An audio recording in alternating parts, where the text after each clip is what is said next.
La Tunisie est souvent présentée comme un modèle en matière de droits des femmes dans le monde arabe. Depuis l'indépendance, des lois progressistes ont été adoptées.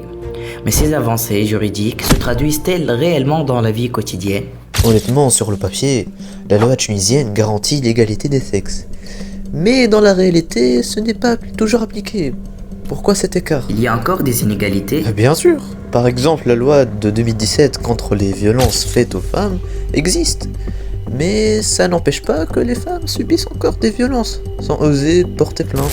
D'accord, mais la Tunisie a quand même été en avance avec le Code du statut personnel de 1956. Pas de polygamie, droit au divorce, c'est pas rien? C'est vrai. Mais est-ce que tu savais?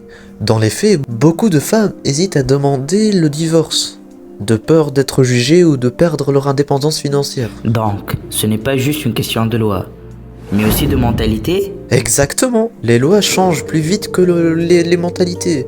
Ça se voit aussi dans le monde du travail, par exemple. Attends, les femmes gagnent en moyenne 20% de moins que les hommes pour un même poste? Et encore, ça c'est sans parler de l'héritage. Officiellement, tous les citoyens sont égaux. Mais en pratique, les hommes héritent souvent du double des femmes.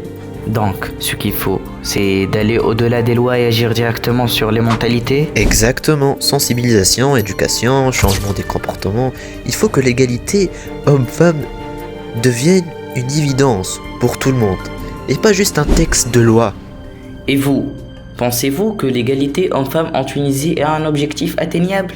Comment pouvons-nous accélérer le changement? Bon, malheureusement, on peut pas faire un grand changement. Mais on peut aider avec quelques étapes, comme par exemple avec les médias, les réseaux sociaux, et passer un message. Et au moins changer quelques mentalités et améliorer cette façade de notre pays.